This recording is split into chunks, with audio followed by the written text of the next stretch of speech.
दोस्तों, आज हम लोग एंशिएंट इंडियन हिस्ट्री में उत्तर वैदिक काल के बारे में जानने की कोशिश करेंगे। उत्तर वैदिक काल को परिवर्तनशील काल कहा जा सकता है।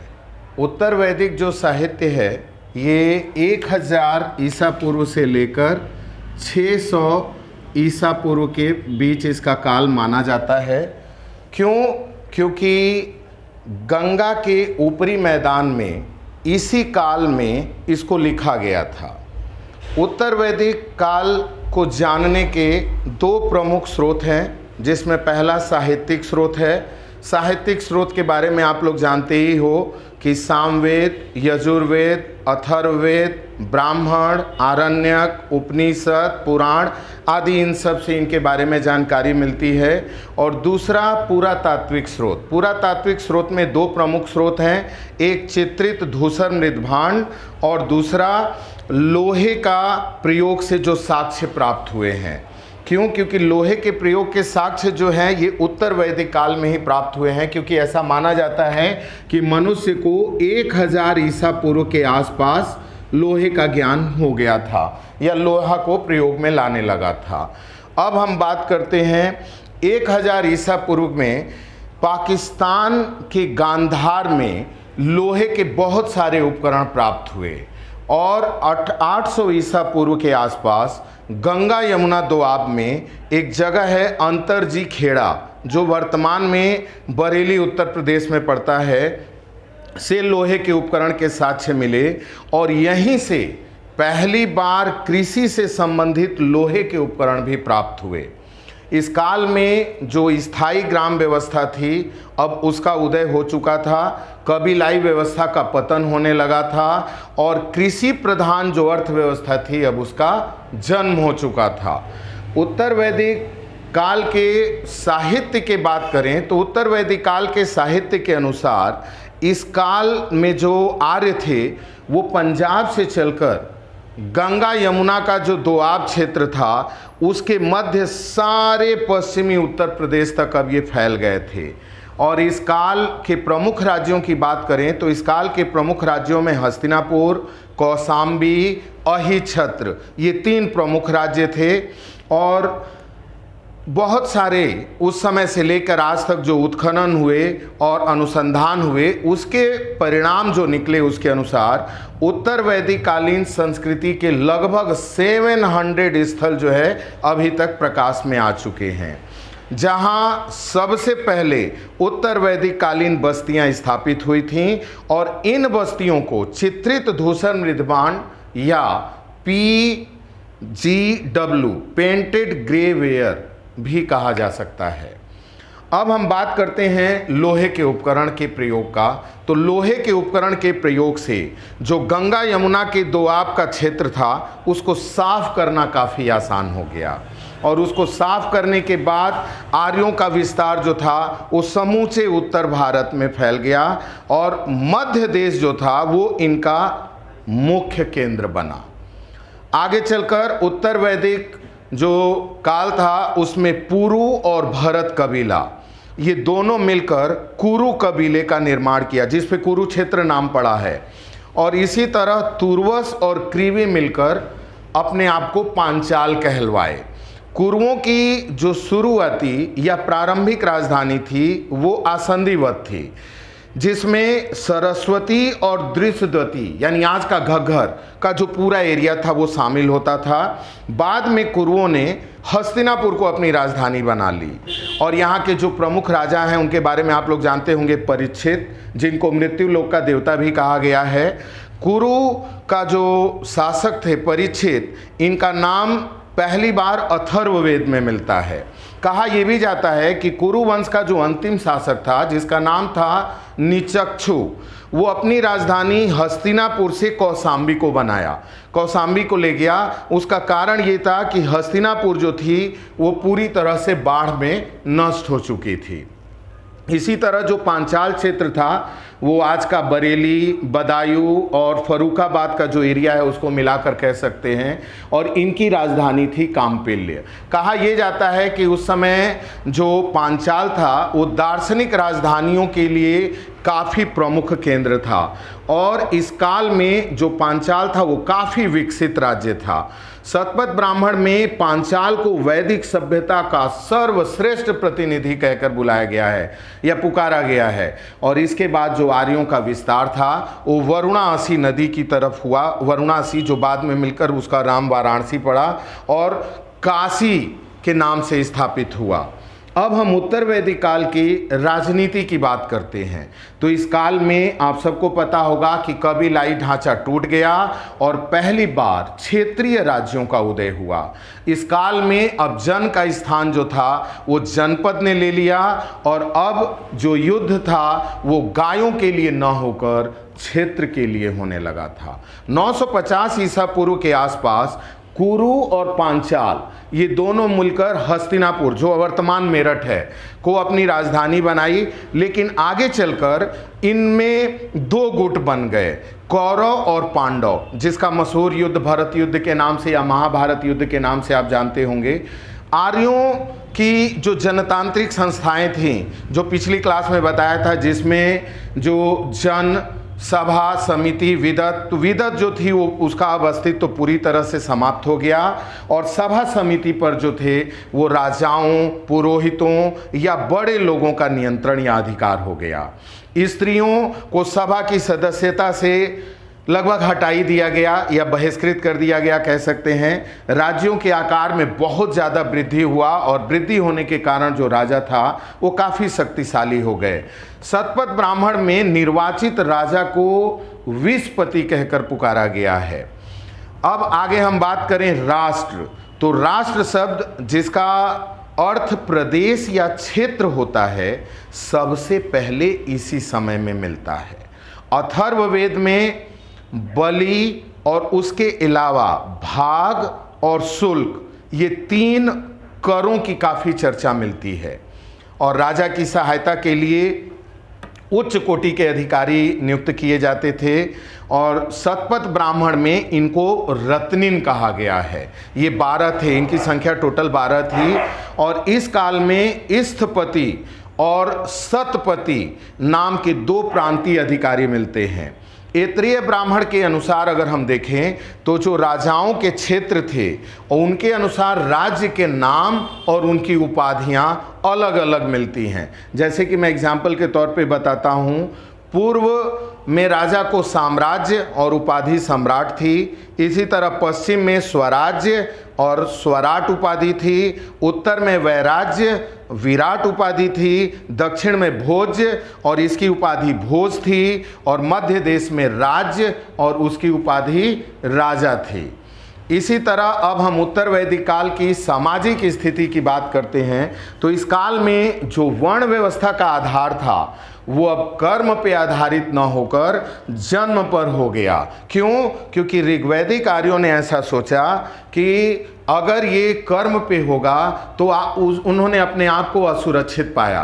आगे चलकर किसी भी वर्ण का अच्छा कर्म कर करके आगे उच्च कुल में हो सकता है, तो उन्होंने इस सिस्टम को ब्लॉक करने के लिए या खुद को हमेशा वैसा ही बनाए रखने के लिए जन्म पे आधारित कर दिया, ताकि अब लोहार का बेटा लोहार होगा, सुनार का बेटा सुनार, जो जिस कुल में पैदा होगा वही होगा, चाह करके भी वह दूसरे वर्ण में नहीं आ सकता। अब वर्ण व्यवस्था में काफ़ी कठोरता आने लगी थी और आर्यों का जो विभाजन था वो 4 वर्णों में तो हो ही गया था। अब यज्ञों का अनुष्ठान का महत्व काफ़ी बढ़ गया था और इसके कारण ब्राह्मणों की शक्ति में काफ़ी वृद्धि हुई। ब्राह्मण, क्षत्रिय और वैश्य इन तीनों को मिलाकर द्विज कहा जाने लगा और यही तीनों उपनयन संस्कार के अधिकारी थे। शूद्रों को यह अधिकार नहीं दिया गया और इस काल में गोत्र व्यवस्था का प्रारंभ हुआ। गोत्र यानी गोत्र का शाब्दिक अर्थ होता है गोष्ठ, यानी कि वह स्थान जहां पूरे गोत्र का गोधन रखा जाता हो। इसी तरह सबसे पहले जबालो उपनिषद में 4 आश्रमों के बारे में भी जानकारी मिलती है। ऐत्रेय ब्राह्मण में कहा गया है कि पुत्री जो है वो सभी दुखों का कारण है और पुत्र को परिवार का रक्षक बताया गया। अब हम आश्रम व्यवस्था की बात करें तो आश्रम व्यवस्था में 100 वर्ष एक्सपेक्टेशन लाइफ माना गया था। जैसे आज हमारे वर्तमान में अगर देखा जाए तो जो लाइफ एक्सपेक्टेंसी है काफ़ी बड़ी है, लेकिन उस समय में इससे ज़्यादा थी। और 100 वर्ष को 25-25 वर्ष के भागों में, 4 भागों में बांट दिया गया था। जो पहला 1 से 25 वर्ष था उसको ब्रह्मचर्य आश्रम कहा जाता था। इसमें जो बालक था वो उपनयन संस्कार के बाद विद्या अध्ययन के लिए गुरुकुल जाता था, और वहाँ पर उपनयन संस्कार के लिए भी उम्र अलग अलग निर्धारित था। जैसे कि ब्राह्मण का लड़का 8 वर्ष का होगा तो उपनयन संस्कार होता था, क्षत्रिय का 11 वर्ष में, और वैश्य का जो लड़का था वो 12 वर्ष में उपनयन संस्कार दिया जाता था। अब जो ये ब्रह्मचर्य आश्रम था इसमें 2 प्रकार के ब्रह्मचारी थे। पहला वो जो विद्या समाप्त करके गृहस्थ आश्रम में प्रवेश करते थे, इन्हें उपकुर्वाण शब्द से उल्लेखित किया गया है। और दूसरा वो जो जीवन पर्यंत गुरु के पास रह करके विद्या का अध्ययन करते थे। इसके बाद दूसरा गृहस्थ आश्रम था। इस आश्रम में जो गृहस्थ था वो 5 महायज्ञों और 3 ऋणों से मुक्ति पाता था, और सामाजिक जो उसका उत्तरदायित्व था उसकी भूमिका निभाता था। और उसके बाद वो वानप्रस्थ आश्रम में चले जाता था। वानप्रस्थ आश्रम में अपने सारे कर्तव्यों को गृहस्थ आश्रम में पूरा करने के बाद वह सब कुछ त्याग कर वन में निवास करने लगता था। इसके बाद जो चौथा आश्रम था वो संन्यास आश्रम था। संन्यास आश्रम में व्यक्ति सांसारिक मोह माया से पूर्णतः मुक्त हो जाता था। भारतीय विचारकों ने मनुष्य की आध्यात्मिक, भौतिक तथा नैतिक उन्नति के लिए धर्म, अर्थ, काम, मोक्ष ऐसे 4 पुरुषार्थों का निर्माण किया था या बनाया था। इसी तरह अगर हम देखें तो इस काल में 8 प्रकार के विवाहों का प्रचलन था, जिसको शॉर्ट में प्रजापत्य विवाह, आर्ष, देव, ब्रह्म, गंधर्व, असुर, राक्षस तथा पैशाच्य विवाह थे, जिनमें कि ब्रह्म विवाह जो था उसको सर्वश्रेष्ठ या सर्वोत्तम माना जाता था। इसी तरह जन्म से लेकर मृत्यु तक व्यक्ति को एक योग्य नागरिक के रूप में विकास करने के लिए जो विभिन्न चरण थे उनको साहित्यों में संस्कार कहा गया था, और ये संस्कार 16 प्रकार के थे।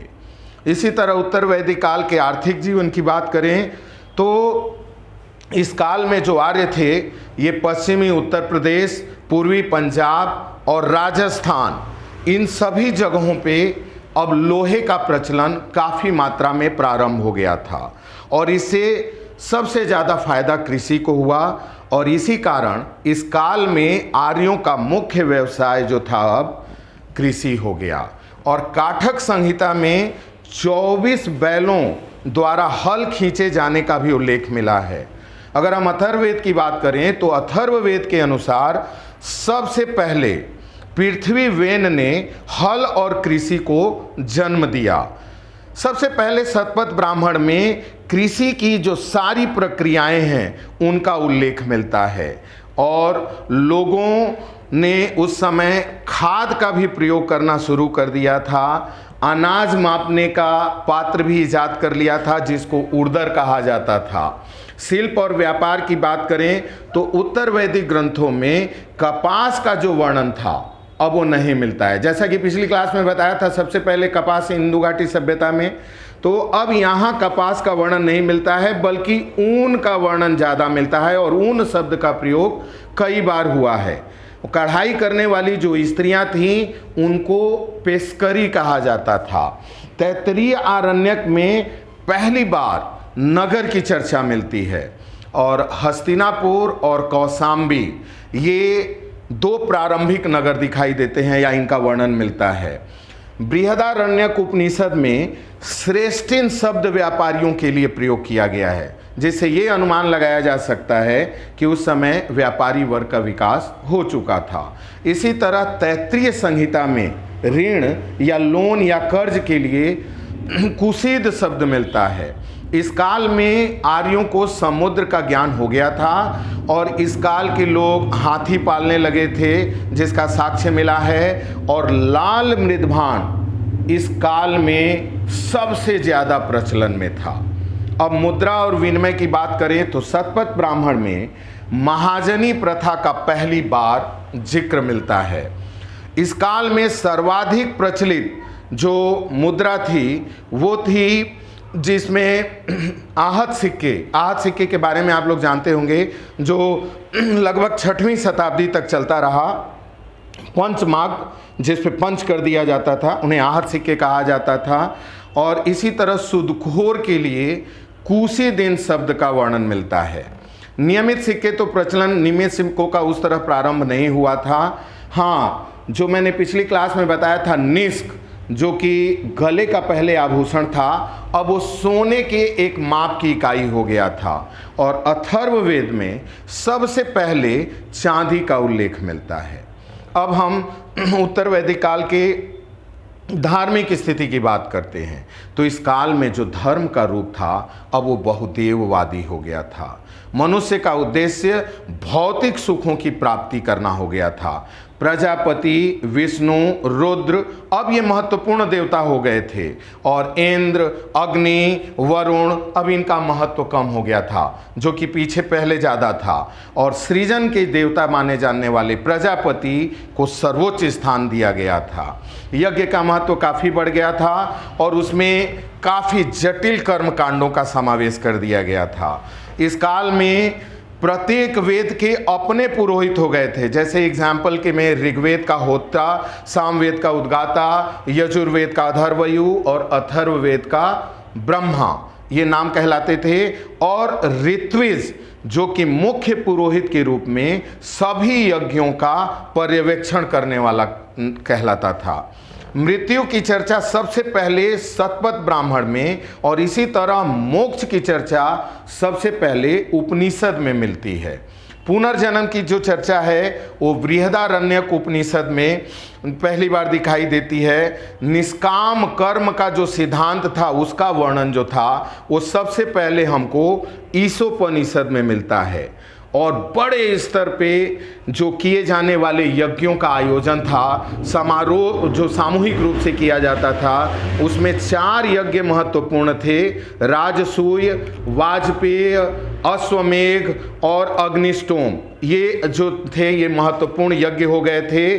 और इस तरह इन यज्ञों के कारण जो राजा की शक्ति थी उसमें काफ़ी वृद्धि हुई।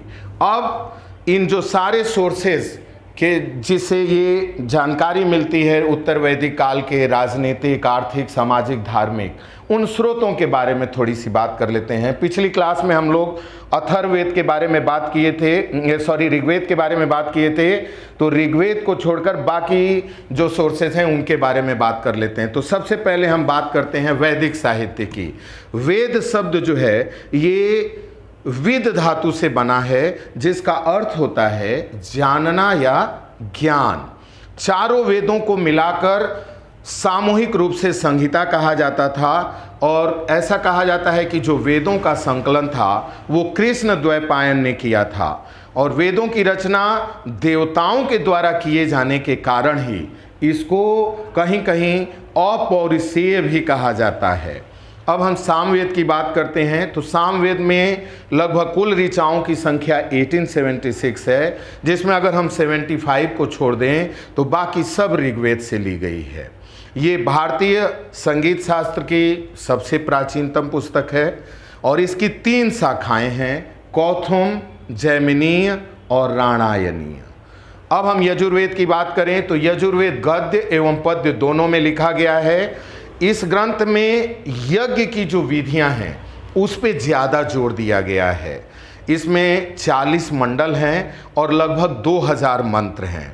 इसके 2 भाग हैं, कृष्ण यजुर्वेद और शुक्ल यजुर्वेद।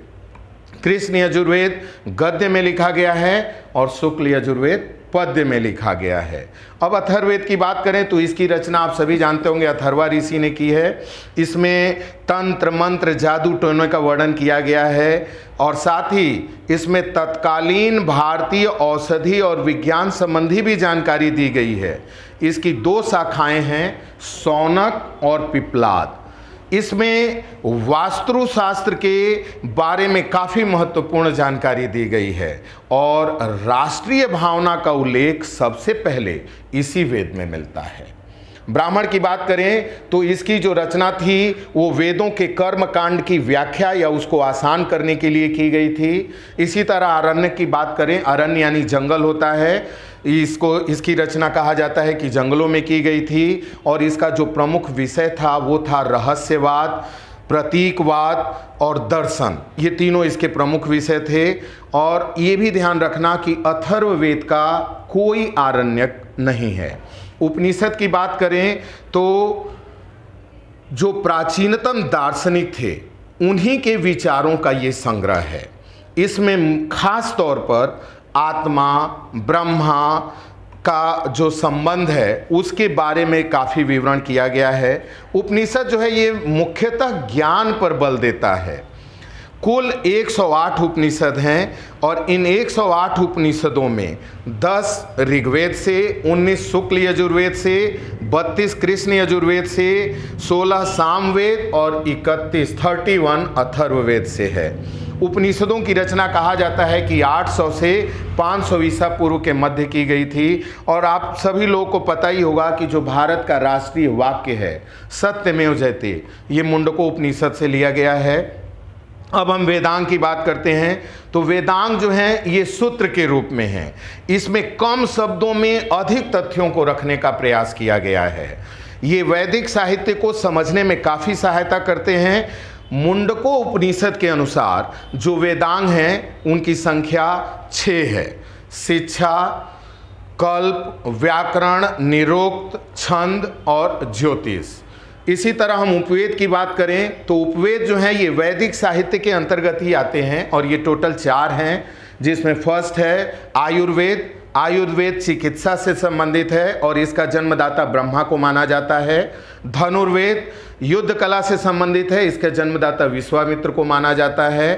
थर्ड गंधर्व वेद जो कि संगीत और कला से संबंधित है और इसका जन्मदाता नारद को माना जाता है। और चौथा शिल्प वेद जो भवन निर्माण कला से संबंधित है और इसका जन्मदाता विश्वकर्मा को माना जाता है।